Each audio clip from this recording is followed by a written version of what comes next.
Come here, little guy. Come here, little guy. Pretty nice little fish right there, Rusty.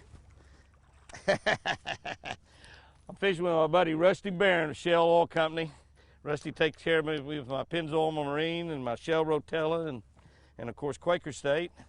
That's a pretty nice little start right there. It's not a giant, but a pretty nice start.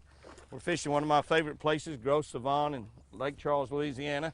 And there we go. There it is, on the board. He hit that little swim jig. Yeah, buddy. That's a nice fat little fish right there. He's like me, he's been eating people food.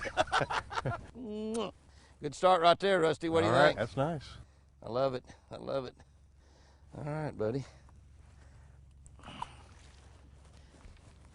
I got to tell you a secret. Rusty was out here fishing yesterday, and he fixed out the hot bait. And we'll talk about that here in a little bit. But Rusty actually is the total reason I caught that fish. Not really. Kissing fish already. Got it. Oh, that's two for Jimmy. Come here, little feller. I'm getting all the little ones out of the way for you, Rusty. All right, appreciate it. 2 or 3 big giants hit it, and I just shook them off. Oh, me. It's amazing how that swim bait has become such a popular deal in bass fishing, and so many of us that have fished this thing for 50 or 60 years fish it down on the bottom, dropping it in the holes, flipping. Now all you got to do is really throw it out there and crank it back in. It's kind of amazing. Swimming a jig has become very popular, and all we're doing out here now, we're throwing that out. We've got grass that comes just almost to the surface. It's late in the year, September, and we're just winding that bait along there. I've got a Yum Pulse trailer on there on a Lucky Strike. Golly, did you see that fish come and get that? Holy cow, look at that. I mean, he came and got that from 20 feet away. From 20 feet away. That's a nicer fish too. Golly. Look at that, look at that. That bait was, basically it's like fishing a spinnerbait. All the things you can do with a spinnerbait, you can do with a jig. And the only difference is you don't have a blade on it. You know, so we've actually been swimming a jig forever, but we've had a blade on it. And now we're swimming a jig without a blade, is what we're doing. But I've got just a regular football head jig. You know, you don't have to have a specific swimming jig. Everybody makes jigs. But I've got a Lucky Strike football head on there. And that Yum Pulse on the back of it. And you know, I'm throwing it out, winding it in. That bait, look at that fish. Look at that fish. Boy, he's long, isn't he? And swimming it, that bait was basically right on top of the water. I mean, basically right on top of the water. And I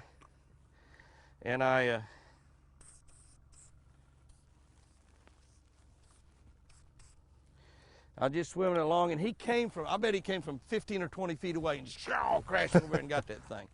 That little action on the tail. You know, it's kind of funny. When you come to Louisiana, well, really anywhere in the nation, about the first jig anybody pulls out is a green pumpkin, which is what I've got, a green pumpkin with a little red in it. But we put a white tail on it. So I guess the fish think that's a combination. That's a combination of a big crawdad with a shad chasing it or something. I don't know what it thinks it is, but anyway, it works. We got a white trailer on a crawfish. Does that make sense to you, Rusty? Yes, it does. Yes, it does. As long as they bite it, it makes sense. I agree with you 1,000%. As long as they bite it. All right. I'm all excited.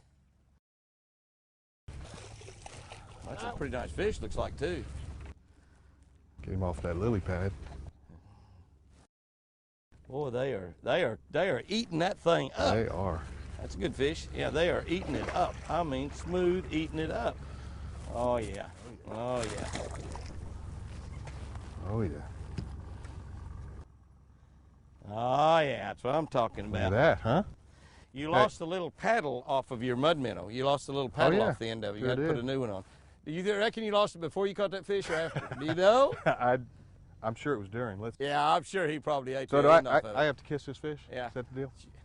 All right. right. I hope you can kiss better than that. I'm just saying. Rusty, I'm just saying. All right. Well, that was kind of not a. That fish is not exactly smiling. I'm just saying.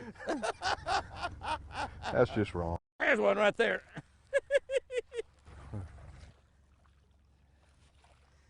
Now there's the. I should have left that one for you, Rusty. He's not very big. Oh, that's wrong. That's nasty, isn't it? That's I'm wrong. just trying to get the little ones out of your way. That's Okay. really what All I'm right. doing. All right. Getting the little ones out of the way. I know you're fixing to.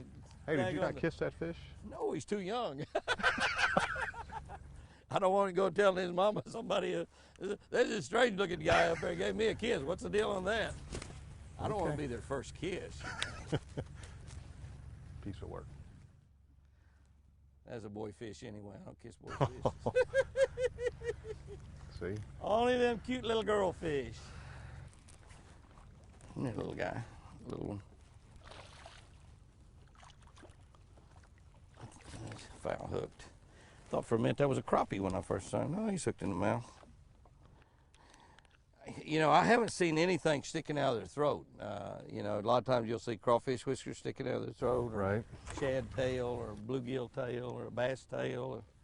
But that's one of the things I always do is look and see on every fish I catch, look down their throat. That's actually probably how I started kissing fish. I was looking to see what they ate, and that bass looked up at me and she said, "Oh, my dream man," and gave me a kiss, and I thought, that's pretty good. And so I started kissing them all. Maybe that's how it started, I don't know. That does sound pretty good, doesn't it? I didn't even think about that. That's probably how I started catching. That bass looked up there and couldn't resist. Oh my goodness. Gotta kiss this guy. Oh, there he is. That's respectable. Nice one. That's a good fish there, Rusty. Now that one deserves some sugar. All right. All right. Yes, sir. That's a good one. Did you run that a little deeper or about the same? About the same. Yeah. It's grass in places out here. That wasn't yum. That was what? I said that kiss was not yum. I wonder what the fish might say. Yeah, I wonder what the fish might say. Jamie, I'm going to teach Bailey how to start throwing a casting rod. So what advice do you have for me? He's always done the spinning rods. You're trying to teach him how to cast. You don't tell him to aim up I here. got one. That's a good fish. Oh, Oh. you picked up that little red RC crankbait, Yes, huh? I did. Ah! You saw him. Hey, you got every. It's saw close him. enough to count. That's Close a enough close- to count. That's for sure. That's a good fish right That was there. a good fish. We're sitting here talking about. Rusty tricked me here. We're talking about how to teach his daughter Bailey how to throw a casting rod. He tricked me. He picked up a little RC2 crankbait, runs about 2 or 3 or 4 foot deep, and threw it out there and got a huge fish on. You know, while I was talking. But anyway, when you're trying to teach him how to cast, you don't tell them to aim up here. Right. Now, when they aim up there, the bait goes way out there where they want to go. But I'll work with her a little on it. She can learn how pretty easily. That one you just caught was trying to eat this one. he was in there trying to eat this one and saw your little crankbait. That's the smallest one of the day right there. You better go hide. I got one. Eat you. What you got? It's a little bit bigger one. Oh, that's a nice one there. You have turned into a crankbait I'm fish telling you. back there, and I don't blame you. RC crankbait and I are having a good day. He slipped that in without telling me about it. You know, I'm telling you. Talking about Bailey, teaching Bailey how to throw a casting reel, which I recommend for any parent to do to their kids. You know, they need to learn to use both a casting reel and a spinning reel. And then all of a sudden he's catching fish. I look and he's got that little orange crankbait on. Yeah, a little change of pace back there. I got you a spinnerbait too. Next thing I know, you'll be catching them on a spinnerbait too. I got one. Oh goodness, That's a how hog. big is that fish? That's a big one. Goodness, how big is that fish? If he's as big as he sound, I'm telling you, I'm gonna power pole down right here. Oh, look at this. I'm gonna power pole down. Golly, that's a good one. That's a good one. Yeah, it is. That's a good one. All right, you gonna lip him for me? I got him. Oh, God, the lips on that. Look at that. The lips on this guy. I mean, oh my goodness. Ah, looky there. Woo-hoo! And you're back to the jig. Mud minnow. Yep. Oh my goodness, there you go. Let's see that. I'm power pulled down. I don't know. I don't have it just right on my light, but I got to take a picture. Jimmy, that's a beautiful fish. I got to get you a picture of that fish. Hold it out just a little bit.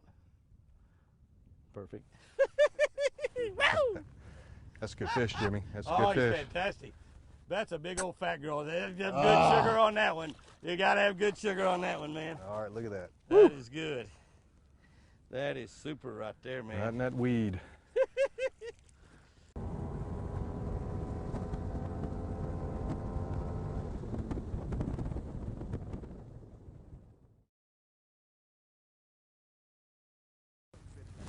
I got one. Jimmy, I'm gonna come up How and. big? Yeah, I think he's pretty big. I'm gonna come up. That's and see pretty you. big. I'm gonna come up and see you. How big?